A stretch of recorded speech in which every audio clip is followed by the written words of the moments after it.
और पत्नी और बेटे की मौत पर आतंकी अजहर मसूद रोया है। पूरा परिवार खत्म होने के बाद अजहर मसूद ने कहा है कि इससे अच्छा मैं भी मर जाता।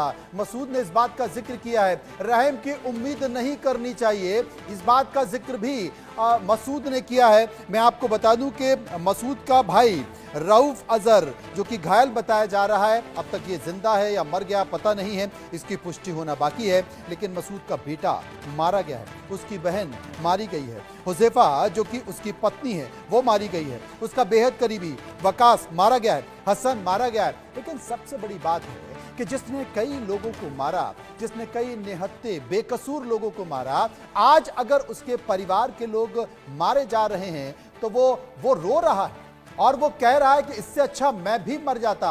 ये तमाम आतंकी लोग हैं जिन्हें मानवता से कोई लेना देना नहीं है, जिन्हें रहम की उम्मीद भी नहीं करनी चाहिए। और सबसे बड़ी बात है कि आज इसी दिन का इंतजार था कि जो अब तक निहत्थे लोगों को मारता रहा है, आज वो खुद रो रहा है। झांसा जी मनोज जी, आपने अभी मैं आपकी सारी चीजें सुना था, बड़े विस्तृत से आप सारी चीजों की जानकारी दे रहे थे। देखिए, अभी जो ये स्ट्राइक हुआ है, अभी कैजुअलिटी की आप नाम बता रहे थे, फिगर बता रहे हैं, अंदाज कर रहे हैं।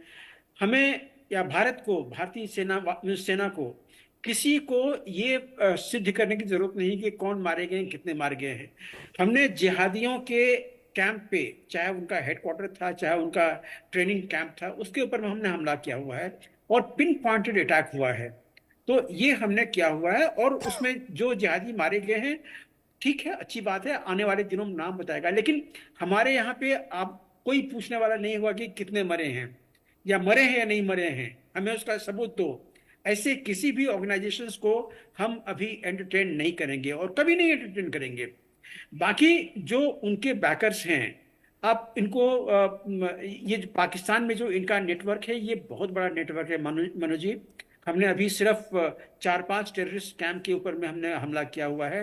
भारत के खिलाफ जो इंडिया सेंट्रिक जो जिहादी ऑर्गेनाइजेशंस हैं, उसमें हिजबुल मुजाहिदीन, लश्कर ए तोयबा, जैश ए मोहम्मद, हरकतुल जिहाद, हरकतुल मुजाहिदीन, हरकतुल अंसार, अलबद, अलबर्ग, अल-फरान, अल जिहाद, इस तरह के लगभग 15-16 जो ऑर्गेनाइजेशंस हैं वो आते हैं।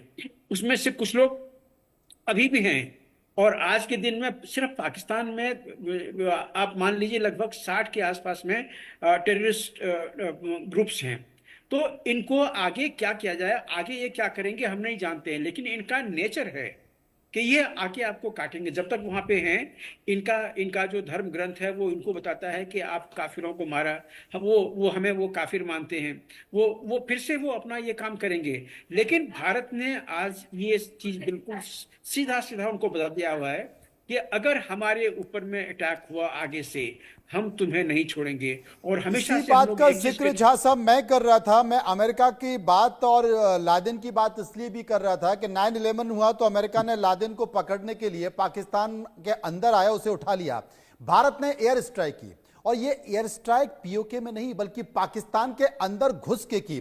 स्वाभाविक तौर पर जब आप किसी भी देश के हवाई क्षेत्र में घुस जाते हैं तो इसे अंतरराष्ट्रीय एक संधि का उल्लंघन भी माना जाता है। लेकिन हमारे विदेश सचिव ने जिन 2 लाइनों का जिक्र किया कि पहला, अपराधियों को न्याय के कटघरे में लाना जरूरी था, और दूसरा कि हमने अपने अधिकार का उपयोग किया, तो अमेरिका करता रहा है, इजराइल हाल ही में कर रहा है कि चुन चुन कर एक एक कर वो सीमा में घुसकर आतंकवादियों को मार रहा है। तो अपने उन्हीं अधिकारों का इस्तेमाल तो भारत ने भी किया और यही कारण है, इसे एक इंटरनेशनल डिप्लोमेसी कहते हैं कि तमाम देश ये मान रहे हैं कि भाई ये भारत का अधिकार है, क्योंकि 3 दशक से भारत आतंक का दंश झेल रहा है और इसमें कोई भी सुधार पाकिस्तान में नहीं आया है।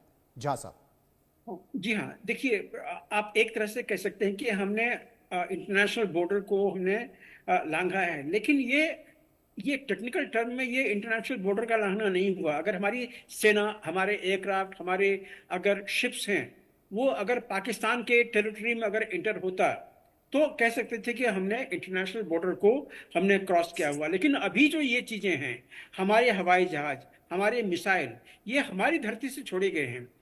जो पाकिस्तान में जाके गिरे हैं, ये जिहादियों के कैंप के ऊपर में गिरे हैं। उनको मारना तो हमारा धर्म था, यही तो हमारा रिटेलिएशन का अटैक था, जो कि यूएन में भी बताया गया था कि जब आपने यहाँ पे पहलगाम में ये अटैक किया हुआ या उससे पहले भी किया हुआ है, तो हमारा अधिकार होता है कि हम इसका जवाब दें और बिल्कुल भरपूर इसका जवाब दें। तो ये अभी उसको जवाब मिला है। आने वाले दिनों में पाकिस्तान को ये चीज मयंक चौबे साहब, दिमाग मयंक चौबे रखनी साहब, पड़ेगी। आजकल तो करीब करीब बहुत सारे ऐसे देश हैं जिनके पास बैठे हैं, उनके पास